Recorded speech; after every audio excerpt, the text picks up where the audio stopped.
പാലക്കാട് നെന്മാറയിൽ ചെന്താമര നടത്തിയ ഇരട്ടക്കൊല ആസൂത്രിതമെന്ന് പോലീസ്. ആയുധം നേരത്തെ വാങ്ങി കൈവശം കരുതി. വിഷം കഴിച്ചെന്ന് വരുത്താനാണ് വീട്ടിൽ വിഷക്കുപ്പി വച്ചത്. സിനിമയെ വെല്ലുന്ന നാടകീയതയിലൂടെയാണ് ചെന്താമരയെ പോലീസ് ഇന്നലെ രാത്രി പിടികൂടിയത്. രാത്രി 10:30 ചെന്താമര പിടിയിലാകുന്നത്. പ്രതി വീടിന്റെ പരിസരത്ത് തന്നെ ഉണ്ടെന്ന് സൂചന ലഭിച്ചതോടെ പോലീസ് നീക്കം വേഗത്തിലാക്കി. പ്രതിയെ മാട്ടായി ഭാഗത്ത് കണ്ടെത്തിയെന്ന് വിവരം ലഭിച്ചതോടെ കാടടക്കി പരിശോധന.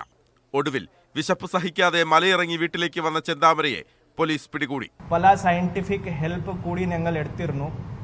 ഈ കണ്ടിന്യൂസ് പോലീസ് ഡിപ്ലോയ്മെന്റ് ആയതുകൊണ്ട് ഇയാൾക്ക് നമുക്ക് സേഫ് ആയിട്ട് നമ്മുടെ കസ്റ്റഡിയിൽ എടുക്കാൻ സാധിച്ചു. പോലീസ് നീക്കങ്ങൾ സൂക്ഷ്മമായി ചെന്താമര നിരീക്ഷിച്ചു. അതുകൊണ്ടാണ് 2 ദിവസം ഒളിവിൽ കഴിയാനായത്. വൈരാഗ്യമാണ് കൊലയ്ക്ക് കാരണം. ഇതിനായി ആയുധങ്ങൾ നേരത്തെ തന്നെ വാങ്ങി സൂക്ഷിച്ചു. ഒരു പ്രാഥമിക അന്വേഷണത്തിൽ ഇത് പ്ലാൻഡ് മർഡർ തന്നെയാണ് നമുക്ക് തോന്നുന്നുണ്ട്. കാരണം വെപ്പൺസ് ഇയാൾ ഒരു അഡ്വാൻസ് ആയിട്ട് കുറച്ചു സമയം മുമ്പ് തന്നെ പർച്ചേസ് ചെയ്തിരുന്നു. ചെന്താമരയെ അറസ്റ്റ് ചെയ്തതോടെ നാടകീയ രംഗങ്ങളായിരുന്നു ഇന്നലെ രാത്രി പോലീസ് സ്റ്റേഷന് മുന്നിൽ നടന്നത്. പ്രതിയോടുള്ള രോഷം നാട്ടുകാർ പുറത്തെടുത്തു. ലാത്തി വീശിയും പെപ്പർ സ്പ്രേ ഉപയോഗിച്ചുമായിരുന്നു പോലീസിന്റെ പ്രതിരോധം. പ്രതിഷേധങ്ങൾ കെട്ടടങ്ങിയതോടെ അർദ്ധരാത്രിയിൽ തന്നെ പ്രതിയെ പോലീസ് നെന്മാറ സ്റ്റേഷനിൽ നിന്നും ഇറക്കി. 2 ബസ് ഉൾപ്പെടെ 7 വാഹനങ്ങളടങ്ങുന്ന വ്യൂഹം. ദേശീയപാതയിലേക്ക് എത്തിയപ്പോഴേക്കും വീണ്ടും പോലീസ് നാടകം.